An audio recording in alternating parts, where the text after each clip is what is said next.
예, 안녕하십니까. 저는 주식회사 버넥트에서 기술 전략을 맡고 있는 김도균 전무라고 합니다.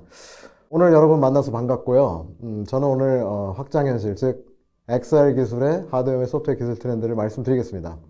시간이 많지 않은 관계로 더 디테일하게 말씀드리면 좋겠지만 전반적인 큰 하드웨어와 소프트웨어 기술, XR의 전반적인 큰 기술에 대한 트렌드를 좀 말씀을 드리려고 합니다.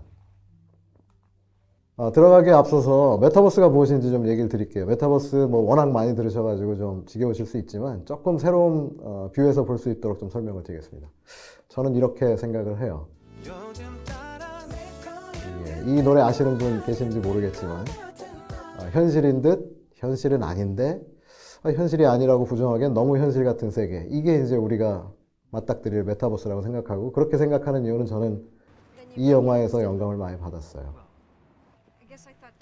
제가 두 번째로 좋아하는 영화입니다. 첫 번째는 매트릭스고요. 이 영화는 이제 인셉션이라고 하는데, 지금 앞에 보이는 여주인공은 지금 사실은 꿈속에 들어와 있어요. 본인은 이제 꿈이라는 생각을 잘 못하고 있죠. 하지만 여기서 결정적으로 본인이 꿈에 들어와 있다는 사실을 이제 알게 됩니다. 바로 그 유명한 밴딩 시티라는 장면이죠. 자기는 현실이라고 생각했는데 세상이 접히는 겁니다. 그래서 현실이 아니라고 생각을 하는데 현실 같은 거예요. 왜냐하면 보시면 아시겠지만 참 옛날에 만든 영화인데 접히는 세상이 너무 현실 같잖아요. 저만 그렇게 생각하나요? 여러분도 아마 그렇게 생각을 하실 겁니다. 아직까지 구현된 세상은 아니지만 이 세상이 아마 메타버스의 궁극적인 지향점일 거라고 생각을 하고요. 그러면 XR은 뭘까요? 개념적으로 헷갈리시는 분들이 많은데, XR은 앞에 보신 메타버스를 만들어주는 이제 핵심 기술입니다. 핵심 기술을 가리키는 용어입니다. 두 가지로 갈라져요. 첫 번째는 버추얼 리얼리티, VR이고, VR은 뭐냐면 내가 현실에 있는 내가 가상세계로 들어가게 해주는 그런 기술이 됩니다. 예를 들면 이런 거죠. 지금 이분이 뒤집어 쓰고 있는 게 소위 가상현실 기기, VR HMD라고 하는데, 그 안에 보면 지금 화면이 나오는데 저 화면만 보고 있어요. 이분은 열심히 가상세계에서 뭔가 두드려 부시고 있죠.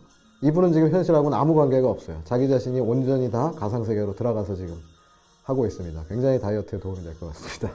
이게 VR 기술.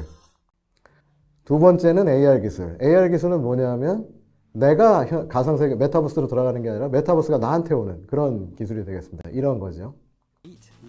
스냅이 이제 자기네들 공식 행사에서 발표한 이제 개념 영상인데, 현실에 있는 거예요. 현실 스트리트에다가 뭔가 가상의 물감으로 예술 행위하고 있는 것 같아요. 저렇게 지금 온 동네를 다 색깔로 칠하고 있죠. 이게 뭐냐면 가상의 컨텐츠가 현실 세계로 오는 기술, 즉 AR 기술이 됩니다. 스냅챗이 아마 로컬 렌즈라는 이름으로 이 개념을 발표했던 것 같아요. 멋집니다. 그 다음에 메타버스하고 XR 기술의 어떤 개념 하는데, 이걸 도대체 왜 우리가 현실 세계에서 필요로 할까? 이 그림에 나오시는 분은 그 에디슨하고 열심히 직류교류 전기해가지고 싸웠던 니콜라 테슬라인데, 무선 통신을 먼저 발명하긴 했지만 특허는 사실 딴 사람이 가지고 있죠. 이분은 이렇게 얘기했어요. 수천 마일 떨어진 사람들도 전혀 마치 대면하고 대화하는 것처럼 우리가 그렇게 될 날이 올 거다. 사람의 기본적인 속성이 뭐예요? 서로 소통하고 싶은 거잖아요. 그죠? 서로 얘기하고 싶고. 근데 멀리 떨어지면 그게 안 되는데, 그걸 하기 위해서 기술은 어떻게 발전했습니까? 음성을 서로 멀리 떨어져서 주고받고, 그 다음에 멀리 떨어져 있는 사람하고 서로 영상으로 보고, 그 다음 세계는 뭐가 될까요? 서로가 존재감을 느끼면서, 즉 프레젠스를 느끼면서 대화하는 거. 이게 사실 현실에서 저희가 소통하는 방법이거든요. 사람을 연결하는 기술, 이게 메타버스 혹은 XR 기술이 필요한 이유가 되겠습니다. 사람을 연결하는 거, 그거 이상의 다름이 아닙니다. 저도 그렇게 생각을 합니다. 자, 이제 메타버스 현황을 좀 알아보시죠. 현재 저는 네 가지의 큰 흐름이 있다고 봐요. 첫 번째는 뭐 아시겠지만 미국의 거대 테크 기업들이죠. 메타, 엔비디아, 마이크로소프트, 애플. 얘네들이 지금 메타버스에 어마무시한 돈을 투자하고 있죠. 왜 그럴까요? 얘네 기업이 지금까지 뭘 하고 있었냐면 인터넷을 통해서 원격에서 뭐 돈 거래를 하고 물품 거래를 하고 혹은 게임을 할 수 있게 그런 플랫폼을 만들었죠.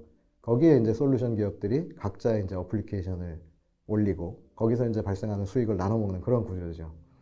그 이제 플랫폼의 영향력을 인터넷 다음 시대에도 유지하고 싶을 거 아니겠습니까? 그래서 메타버스를 위한 플랫폼 투자에 굉장히 많은 돈을 들이고 있습니다. 이렇게 돈을 들인다는 얘기는 이쪽에 앞으로 굉장히 돈이 될 거란 얘기죠. 그렇게 생각하고 있고. 두 번째는 게임 플랫폼 업체예요. 왜 그러냐 하면 게임 플랫폼의 쓰이는 기술들이 메타버스에 쓰이는 기술하고 굉장히 오버랩이 많이 됩니다. 그래서 태생적으로 그쪽 구축에 적합하고 또 하나 강력한 포인트는 뭐냐면 내가 프레전스를 나타낸다는 건 나를 대신하는 어떤 개체가 있어야 되는데 그게 소위 아바타죠. 아바타는 여러분들 생각이 어떠세요? 게임에서의 어떤 캐릭터가 굉장히 비슷하죠? 그래서 역시 그 기술이 메타버스 쪽에 굉장히 유용하게 됩니다. 세 번째는 블록체인 기업들인데요. 블록체인이라는 건 아시다시피 내가 가진 데이터를 굉장히 안전하게 주고받는 이제 수단이 되는 건데 이 블록체인을 기반으로 암호화폐가 만들어졌죠. 가상세계에서도 경제활동이 일어나야 되지 않겠습니까? 그거의 가장 중요한 수단이 결국은 암호화폐가 될 거기 때문에 이쪽에서도 굉장히 많이 메타버스를 노리고 있습니다. 네 번째는 뭐냐면 인터넷이 저희가 만들어졌을 시대에도 결국은 뭐냐면 누군가 중앙집권으로 내 데이터를 다 컨트롤할 필요가 꼭 있는가? 그러니까 이제 민주주의적 사고방식이죠. 아마도 메타버스도 그걸 노리는 사람들이 많은 것 같아요. 소위 그래서 웹 3.0이라는 이름으로 탈중앙화된 어떤 오픈 메타버스 이걸 추구하자는 사람들도 있습니다. 하지만 아시겠죠? 빅 IT 테크들이 어떤 가능성 굉장히 높죠. 또다시 이 세상을 지배할. 그래서 꼭 뭐 제 생각은 그런데 지배한다는 의미가 아니라 얘네들이 가진 기술을 보면 XR이 어떻게 발전할까를 잘 알 수 있기 때문에 첫 번째를 중심으로 좀 기술 얘기를 해볼게요. 첫 번째 메타입니다. 캐치프레이즈로 좀 얘기할게요. 기억하기 쉽게. 메타는 전부 다 먹겠다입니다. 어떤 메타버스가 와도. 왜냐하면 애플한테 굉장히 많은 서름을 당했죠. 이 사람들은 이제 소셜 네트워크에서 개인정보 가지고 어떤 프레퍼런스를 가지고 비즈니스 하는 사람들이 애플이 막고 있죠. 그러니까 다음번 세상에서는 그 서름 안 겪을래. 그래서 메타버스 내가 만들 거야. 그래서 첫 번째가 뭐냐면 아큘러스 퀘스트 2입니다. 아큘러스라는 회사를 14년에 인수했죠. 그러니까 옛날부터 노린 거예요. 그 다음에 세계 천하 영재들을 다 모았죠. 페이스북 리서치랩. 이렇게 보시면 굉장히 네이티브, 즉 직관적인 인터랙션이 중요해요. 왜냐하면 허공에서 뭔가 인터랙션을 해야 되니까. 그러다 보니까 19년에 컨트롤 랩스라고 인수를 했는데 뇌에서 손으로 보내는 신경 신호를 센싱한다고 해요. 저 기술로. 지금 보시면 가상의 손이 실제 손하고 굉장히 유사하죠. 이걸 가지면 가상 공간에서 뭔가 객체하고 인터랙션 하는데 되게 자연스러워지겠죠. 물건을 짚는다든가. 그 다음에 현재 아큘러스2에서는 이제 영상을 가지고 내 핸들을 예측하니까 그런 모션 센싱. 그 다음에 이제 아바타들의 표정이 현실 공간에 나처럼 자연스러워야 되는데 이 페이스 쪽에서의 어떤 보이스를 가지고 내 표정을 만든다든가 아니면 시선을 가지고 내 표정을 자연스럽게 아이 컨택을 자연스럽게 한다든가 이런 기술들도 역시 열심히 개발하고 있습니다. 그래서 현재 서비스 비스무리하게 나온 게 뭐냐면 첫 번째 이제 아큘러스를 통한 게임 서비스죠. 저거 세이버? 무슨 세이버인지 기억이 안 나는데 어떤 첫 게임 굉장히 유명합니다. 그 다음에 한 4,000개 정도 돼요, 지금 게임이. 밀리언 달러만 버는 것도 한 5, 60개 정도 되고. 그 다음에 이제 가상 세계라고 해서 호라이즌 월드, 호라이즌 워크룸이라는 걸 지금 만들었죠. 아바타는 아직 뭐 만화스럽지만 저게 뭐 금방 실사 수준으로 올라올 거예요. 오른쪽 위에 있는 그 페이스북 리서치의 연구 결과를 보면. 그 다음에 VR만 노리냐? 아닙니다. AR, 안경 스타일로 AR도 노리고 있어요. 최근에 레이벤이었나? 레이벤, 그렇죠. 룩소티카 그룹의 이제 레이벤하고 좀 안경도 좀 스타일리시하게 만들고 그 다음에 거기에 들어가는 요소 기술도 회사를 인수한다든가 나름대로 개발한다든가 해서 AR도 노리고 있습니다. 그 다음에 이제 올해 2월인가 사우스 바이 사우스 웨스트에서 이제 그 깜짝 놀랄 만한 일을 지금 마크 주커버그가 얘기했죠. 이게 빌더봇입니다. 가운데 있는 게 로봇인데 내 말을 있는 그대로 이해하는 게 아니라 컨텍스트, 문맥을 해석을 해요. 그래서 이게 아마 뭐 파크를 만들어서 이랬을 거예요. 그랬더니 뭐 나무 어디다 심으라는 얘기 안 합니다. 밑에 잔디 깔고 나무하고. 그 다음에 뭐 열대에 있는 아일랜드 만들어줘. 그럼 아일랜드가 푹 생겨요. 가상세계에서. 그 다음에 뭐 하늘에 구름도 좀 깔아달라고 그러고 뭐 야자수 세우고 시간이 많지 않으니까 여기까지만 말씀드리겠지만 굉장히 자연스러운 저 빌더봇이라는 거하고 사람하고 대화하는 거하고 비슷한 수준으로 합니다. 그 다음에 이건 개념 영상인데 아저씨가 음식 만들어요. 근데 이제 페퍼를 넣어야 되는데 내 어머니가 어떤 페퍼를 좋아했지? 해서 뭐 하바네로 페퍼 이거 좋아했다고 하고 그 다음에 또 어머니가 이거를 그냥 넣은 게 아니고 굉장히 얇게 슬라이스 쳐서 넣었다고 에이전트가 얘기해줘요. 굉장히 문맥적으로 인터랙션이 자연스럽게 일어나는 세상 이런 거를 AR 쪽 메타버스에서 노리고 있는 것 같습니다. 그다음 세 번째 마이크로소프트입니다. 마이크로소프트는 약간 좀 주눅이 들었나 봐요. 그래서 모바일 시대 이후에 이제 강자가 되기 위해서 절치부심하고 있는데 일단은 기업향으로 다 먹겠다 이렇게 생각을 하고 있어요.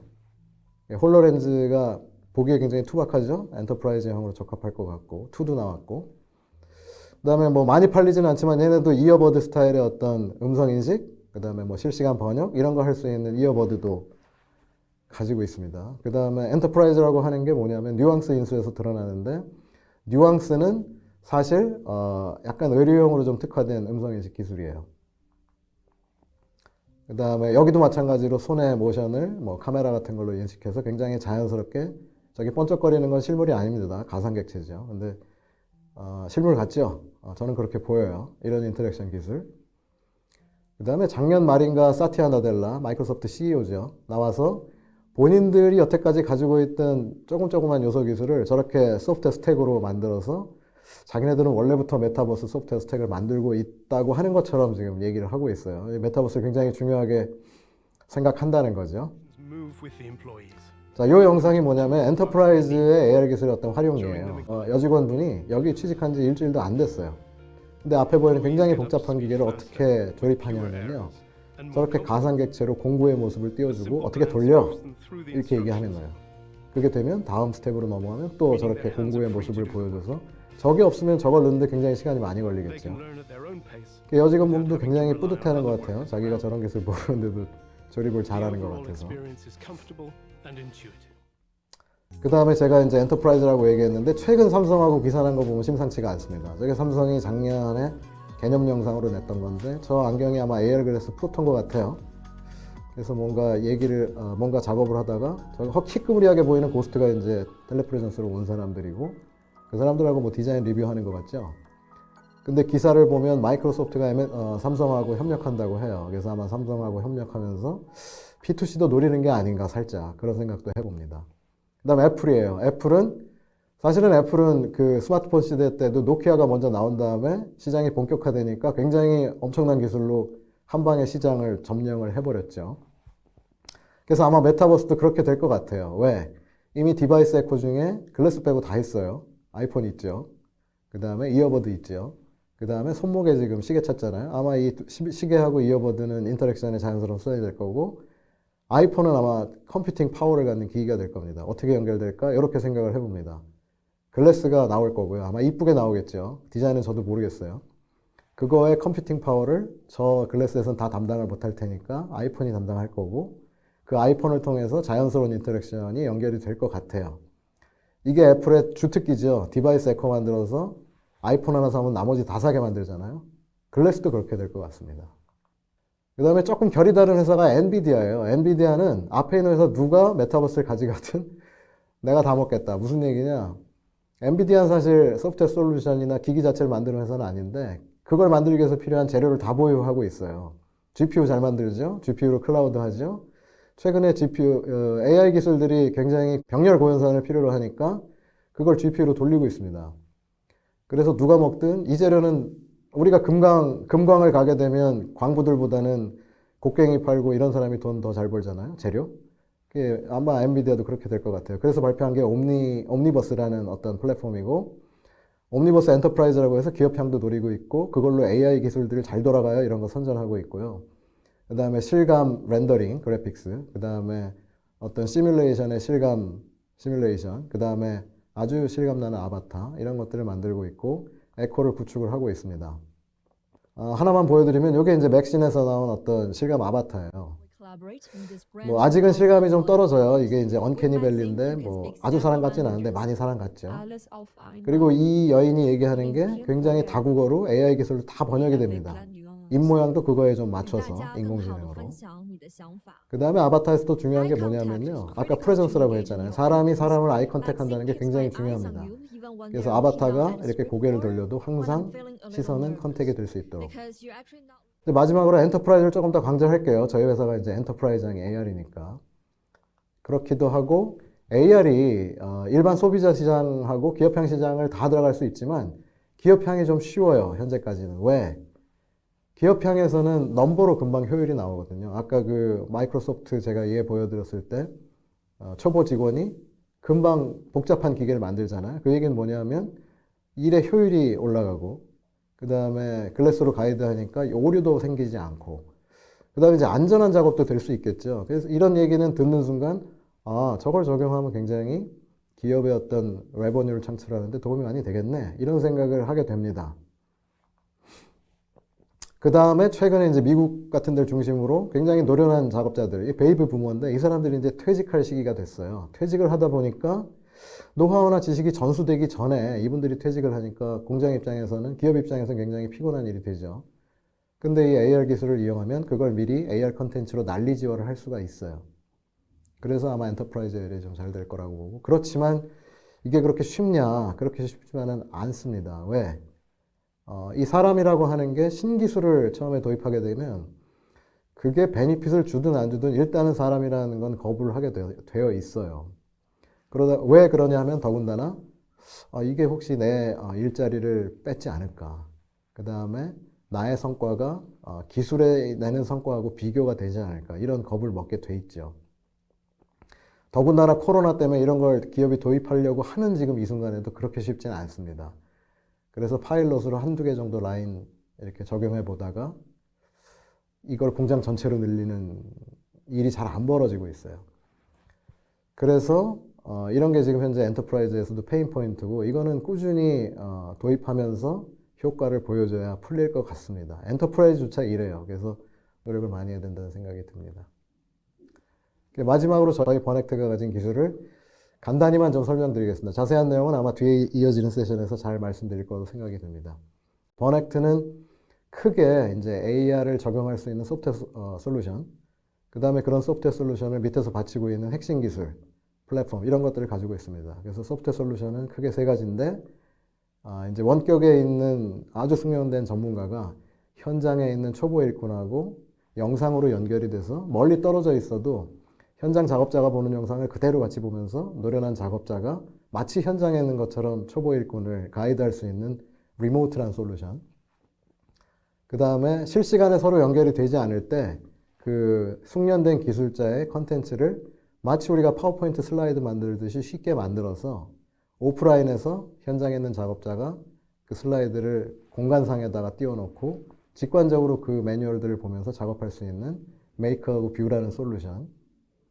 그 다음에 공장 자체를 아예 가상 공간에다가, 우리가 디지털 트윈이라고 하죠. 가상 공간에다가 디지털을 그대로 옮겨놓고 거기서 발생하는 여러 가지 유용한 그 산업 현장에서의 신호들, 이런 것들을 그대로 실시간에 띄워놓고 작업자는 이제 사무실에 앉아서 그 공장 전체를 아주 쉽게 보면서 직관적으로 관리할 수 있는 디지털 트윈 기술, 버넥트 트윈이라고 합니다.